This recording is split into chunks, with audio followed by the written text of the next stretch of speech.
Bonjour tout le monde, je vais vous présenter le nouveau scanner OBD2 Advanced, donc pour scanner les voitures et détecter les problèmes et bien sûr connaître la signification des voyants allumés pour pouvoir les éteindre par la suite. Donc pour ça il nous faut tout simplement installer l'application que je vais vous montrer tout de suite. Donc pour la prise, donc pour l'OBD2, ça se branche sur la prise OBD2 du véhicule.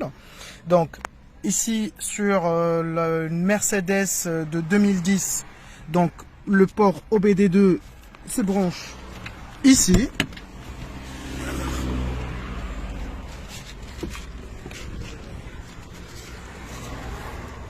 Voilà.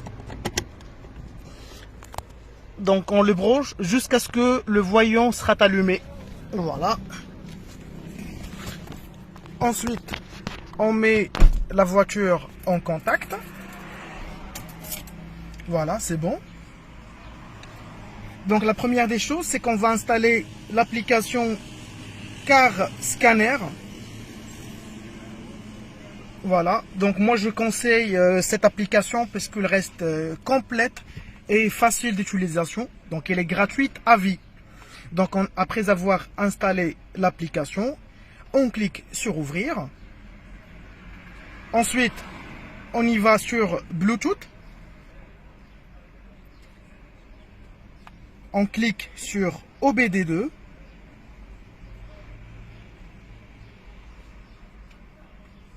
Un mot de passe vous sera demandé. On met 1, 2, 3, 4. Voilà, on clique sur OK. Donc ensuite, on y va directement sur l'application. On clique sur Configuration, Adaptateur, Bluetooth. Et pour les personnes qui ont un iPhone, donc il suffit tout simplement de cliquer sur Bluetooth 4.0. Donc ici, sur Dispositif, on clique ici et on choisit OBD2 qu'on a connecté par Bluetooth. Voilà, on clique sur Retour en arrière, Configuration toujours. Pour le profil de connexion, ici, vous aurez tout type de véhicule sans exception. Donc, on sélectionne Mercedes. Voilà. Et il suffit tout simplement de cliquer sur OBD2, EOBD, pour que le choix sera automatique. Voilà. Et on clique sur OK. Donc ensuite, sur la page, on part sur la page principale du Car Scanner. Et on clique sur connecter après avoir mis le contact de la voiture.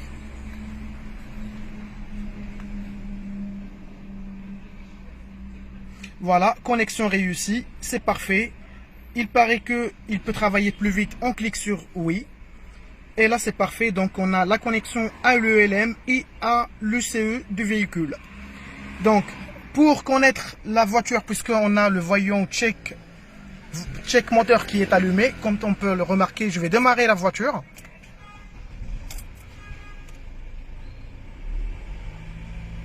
Voilà, donc on a le voyant check engine qui est allumé. On doit savoir la signification de ce voyant, connaître le problème, le résoudre et effacer le voyant de façon définitive.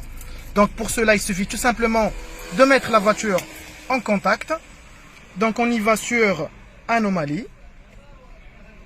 On sélectionne tous les capteurs disponibles et on clique sur Lire. Donc automatiquement, vous aurez en fait les codes d'erreur que vous avez.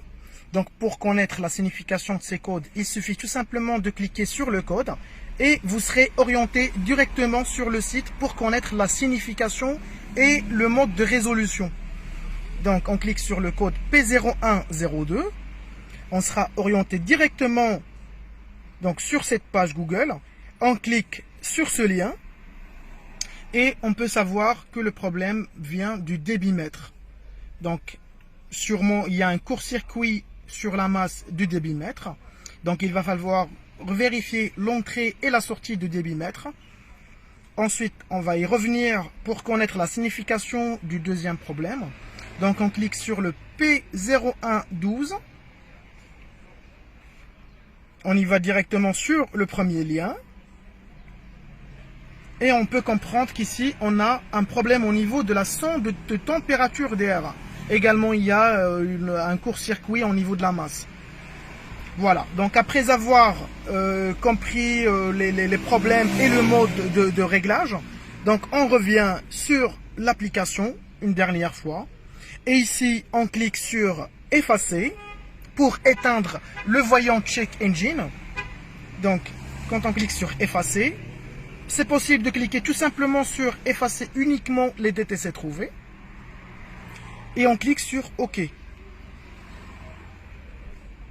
Et voilà, le tour est joué. La libération du TTC